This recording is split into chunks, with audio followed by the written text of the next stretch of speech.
Putra Presiden Jokowi, Gibran Rakabuming Raka, telah resmi berpasangan dengan Prabowo Subianto sebagai bakal capres dan cawapres.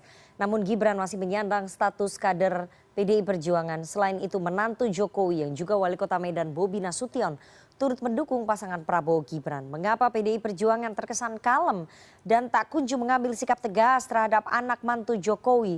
Sore ini kita akan membahasnya dengan politisi PDI Perjuangan Andreas Parera dan Direktur Eksekutif Indo Strategik Khairul Umam. Selamat sore Bapak-Bapak. Selamat sore Mbak Nana. Saya mau ke Bang Andre terlebih dahulu ya. Bang Andre, ini Gibran Rakabuming Raka telah resmi mendaftar di KPU sebagai cawapresnya Prabowo Subianto, tapi statusnya masih kader PDI Perjuangan. Kenapa partai tidak kunjung mengambil sikap tegas ya, Bang Andre? Halo Nana. Ya silakan Bang Andre. Yang bersangkutan ngambil sikap tegas nggak? Jadi menunggu dari pihak sana ya untuk mengundurkan diri ya. Menunggu dari Gibran mengundurkan diri. Tapi dia nggak mau mengundurkan diri. Ya terus gimana? Ya partai Anda sebagai partai yang punya mekanisme tidak mau mengambil sikap tegas ya. Ketika ada kadernya yang kemudian keluar dari perintah tegak lurus ke ketua umum begitu. Ya sekarang gini Nana, kalau secara normal proses itu di Badan Kehormatan dan itu sudah sedang diproses gitu. Tapi kan kita tahu sebagai kader nih ya, kita tahu lah, ini politik ini kan soal persepsi. Iya, iya betul. Dan kalau orang dipecat kemudian ya merasa dizolimin, nah nanti partai kami ini sudah terlalu banyak ditipu gitu. Kan kita tahu kemarin apa yang diomongin, apa yang dilakukan gitu, sehingga ya kita lihat saja perkembangan ke depan dan publik kan bisa melihat juga gitu, publik bisa menilai gitu. Siapa yang menzolimi siapa yang menipu siapa. Oke, Bang Andre, saya mau saya mau konfirmasi bahwa tadi kami mendapatkan pernyataan resmi dari Ketua Dewan Kehormatan Komarudin Watubun yang mengatakan bahwa kalau tidak tegak lurus kepada pimpinan partai itu otomatis keanggotaannya berakhir. Artinya ketika Gibran sudah memutuskan untuk menjadi cawapresnya Pak Prabowo, otomatis keanggotaannya berakhir begitu ya? Sebagai kader partai, apalagi dalam posisi yang sebagai kader partai dan juga mempunyai posisi wali kota, seharusnya Mas Gibran tahu dong bagaimana berhubungan dengan partai dan apa yang dibicarakan, apa yang dilakukan. Nah, sehingga menjaga hubungan baik itu secara organisasional maupun secara personal dengan para anggota, ini kan harus dibedakan gitu. Kalau ketika kita berhubungan secara personal seperti kemarin ke Mbak Puan, apakah itu di dalam konteks keorganisasian atau di dalam konteks pribadi personal? Nah ini kan juga ada hal-hal yang harus kita lihat, membedakan hubungan-hubungan, pola hubungan itu gitu. Saya kira disinilah kedewasaan dari seorang calon pemimpin, apalagi dalam posisi yang sudah begitu tinggi akan menjadi calon atau sudah menjadi calon presiden gitu. Nah sehingga ya masyarakat bisa menilai bagaimana sikap-sikap yang ditampilkan, apalagi kita tahu gitu bagaimana kemarin apa yang disampaikan, apa yang diucapkan. Dan semuanya terekam di publik gitu. Dan di sini saya kira akan menjadi ukuran gitu. Buat partai kita tidak ada beban, kita tidak punya masalah dengan beliau, dengan yang bersangkutan. Kita tidak pernah membuat hal yang tidak adil pada yang bersangkutan. Nah, tapi yang bersangkutan yang seharusnya secara fair menyampaikan bagaimana posisinya sekarang gitu. Baik, Bang Andre, saya mau putarkan ya, ini ada pernyataan dari bakal capres Koalisi Indonesia Maju Pak Prabowo Subianto. Kita dengarkan sama-sama ini. Kami rasa bagus. Jadi kami menganggap semua partai adalah rekan seperjuangan, sama-sama anak bangsa Indonesia, jadi nggak ada masalah, ya. Tidak ada masalah. Jadi kita senang aja kalau beliau tetap sebagai kader PDIP. Ini Bang Andreas, ternyata Prabowo Subianto tidak masalah kalau cawapresnya Gibran Rakabuming Raka tetap menjadi kader PDI Perjuangan. Ini PDI Perjuangan punya pikiran untuk pasang dua kaki nggak nih Bang Andre di Pilpres? Secara norma tidak boleh, Oke. artinya di dalam aturan partai tidak boleh. Tapi seperti yang tadi saya sampaikan itu gitu.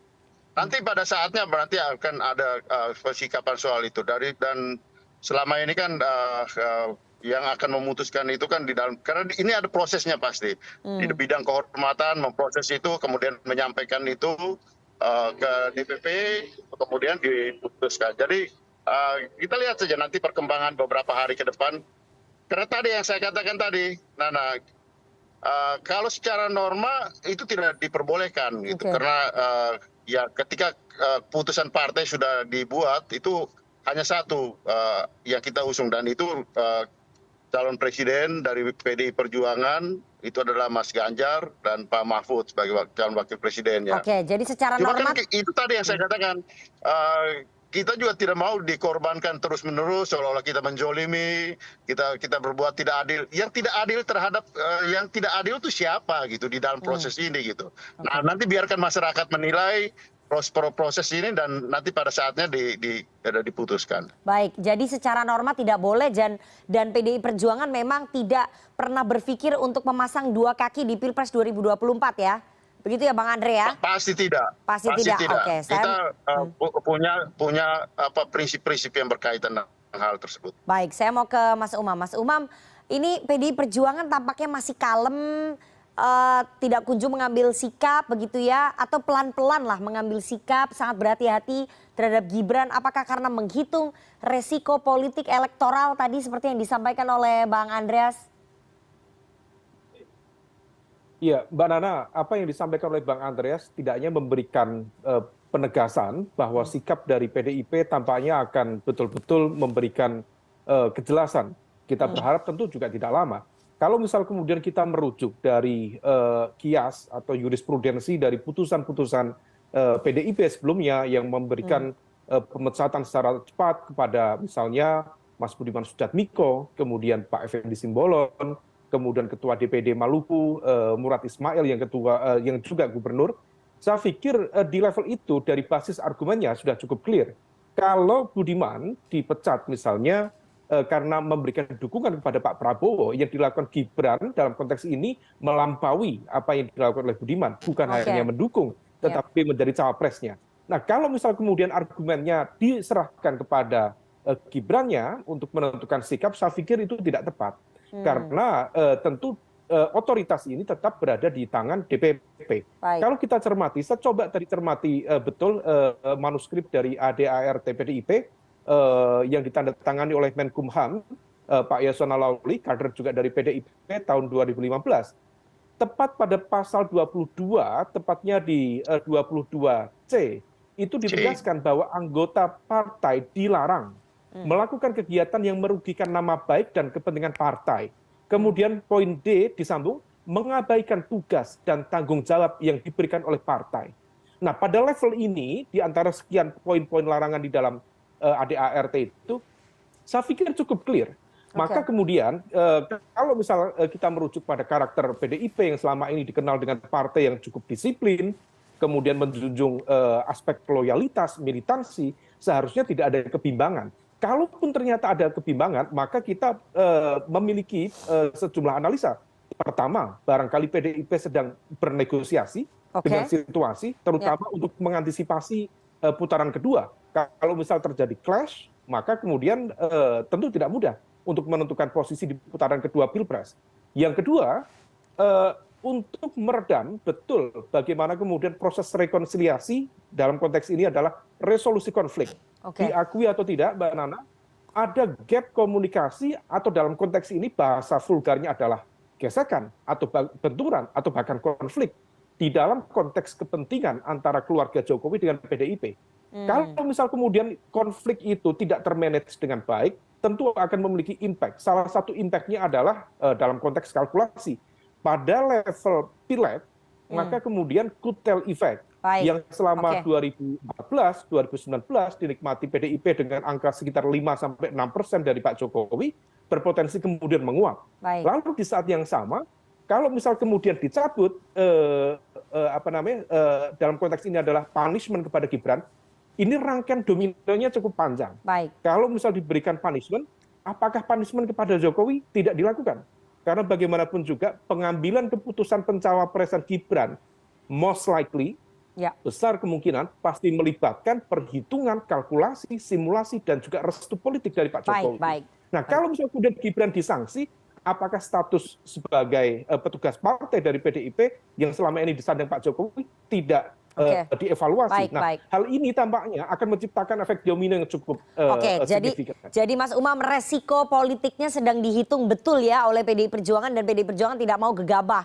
Saya nanti akan tanya lebih dalam ke Bang Andre, karena perbedaan sikap ini jelas kentara dan pasti membuat kader-kader di bawah juga resah. Tapi kita harus jeda terlebih dahulu, jangan kemana-mana, tetap bersama kami di CNN Indonesia Newsroom.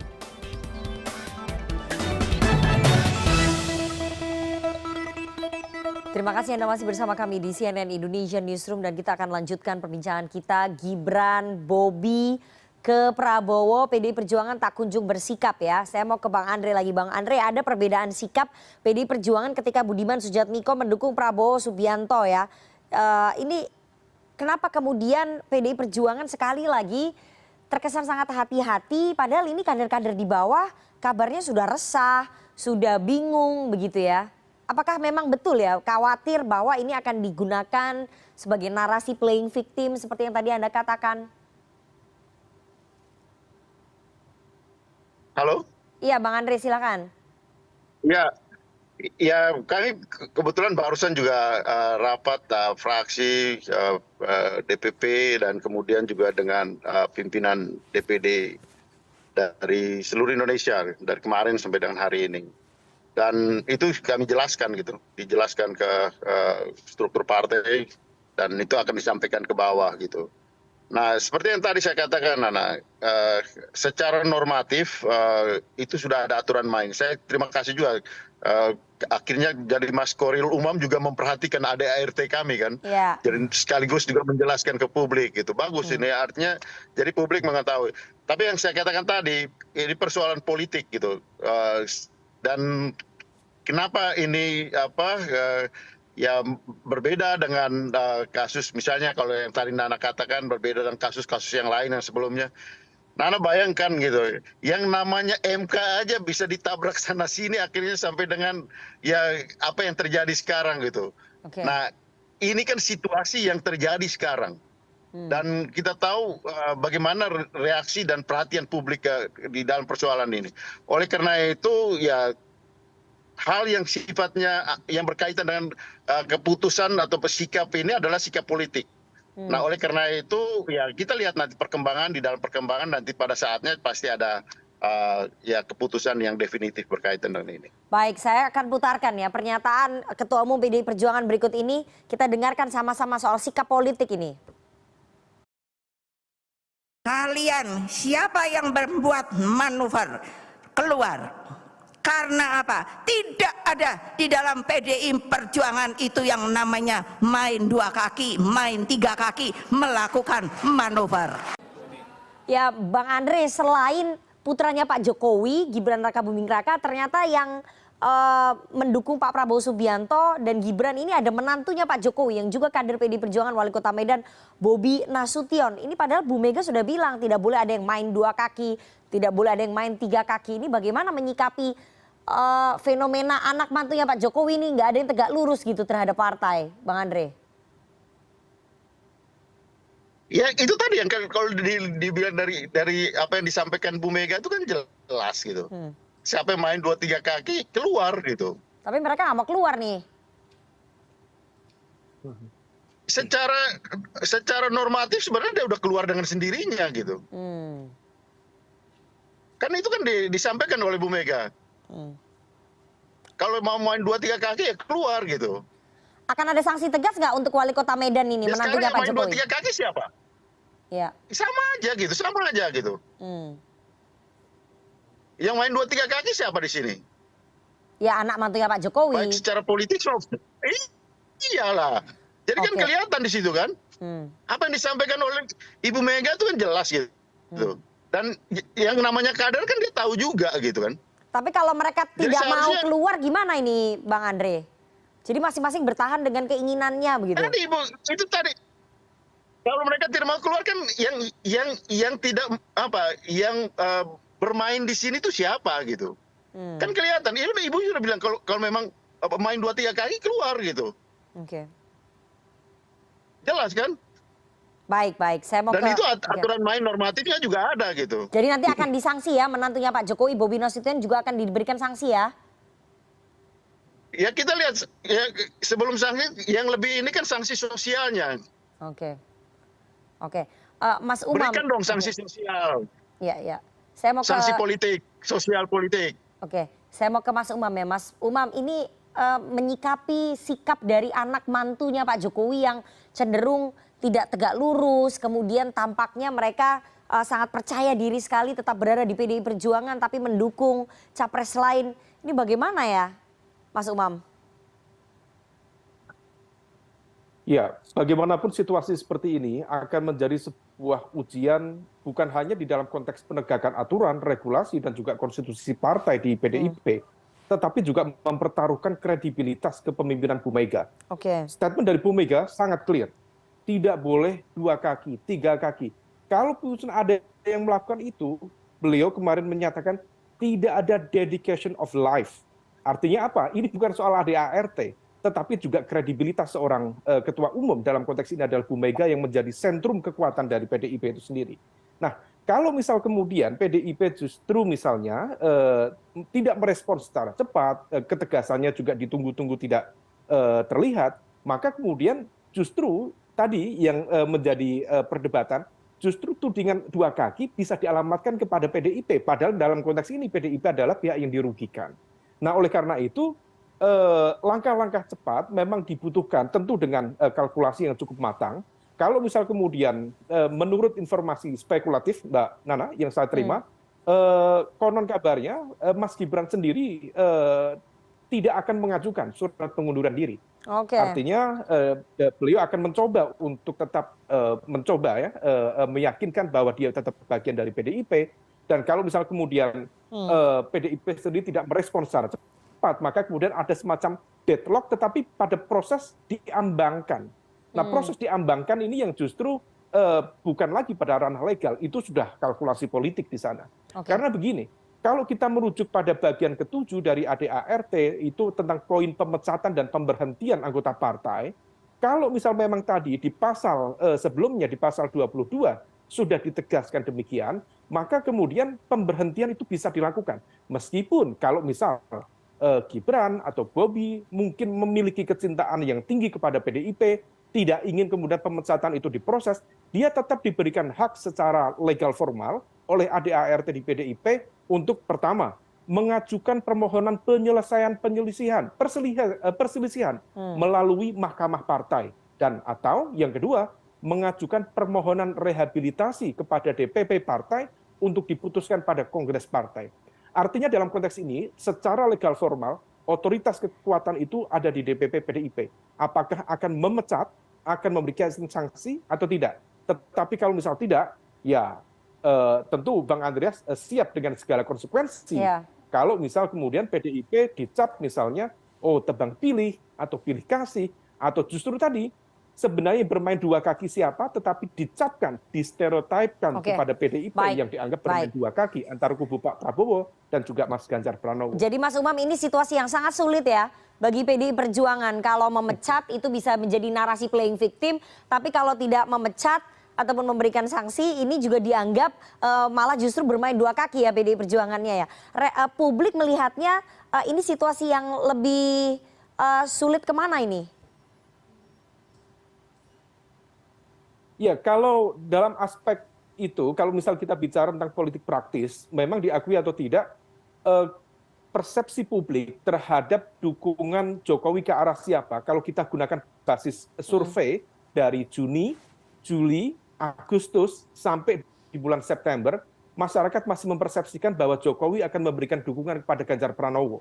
Tetapi kemudian realitas politik per hari ini mengalami perubahan total, di mana ada Gibran menjadi cawapresnya Pak Prabowo Subianto, yang diakui atau tidak, kehadiran Gibran kemudian dihitung sebagai representasi dari dukungan dan juga keberpihakan Pak Jokowi. Situasi ini yang tampaknya menjadi betul-betul light dan juga kemudian harus dihitung secara matang, karena sikap salah atau keliru atau dalam tradisi political Japanese style itu ada yang sering disampaikan Pak Jokowi. Kalau terlalu gerusa-gerusu, kemudian kesusu, nah kemudian akhirnya impact-nya bisa kemana-mana. Karena sekali salah mengambil keputusan, maka konsekuensi dari putusan itu bisa berimbas kepada apakah PDIP akan menjadi partai pemenang ataukah harus out dari kekuasaan pasca Pilpres 2024. Oke, kita tunggu nanti bagaimana sikap resminya dari DPP PDI Perjuangan dengan segala kalkulasi politik yang mungkin sedang dipertimbangkan